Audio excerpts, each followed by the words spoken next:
But I think about when someone says, "How are you?" Um, I met a gentleman, Dr. Ray Falabi, here in Toledo, and he was telling me he's originally from Nigeria. And he says, "You know, it's interesting." He says, "When American people they say, 'How are you?' a lot of people just go, 'Good. How are you?'" The reality is, sometimes a lot of people that ask, "How are you?" they really don't care. They just want to say, "How are you?" and keep moving. Well, I was, as you know, I hang out at Bob Evans on Monroe Street. There's some wonderful people there. And several years ago, a young waitress, it was an early morning meeting and my appointment was going to be late.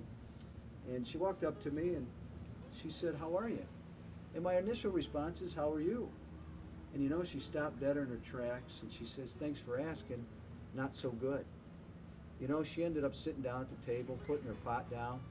We spent about 20 minutes together really discussing. Unfortunately, she was having some significant family problems.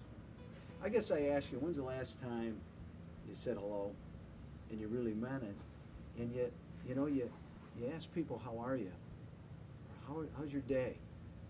You know what? Sometimes a lot of us fake it and it's not going real well.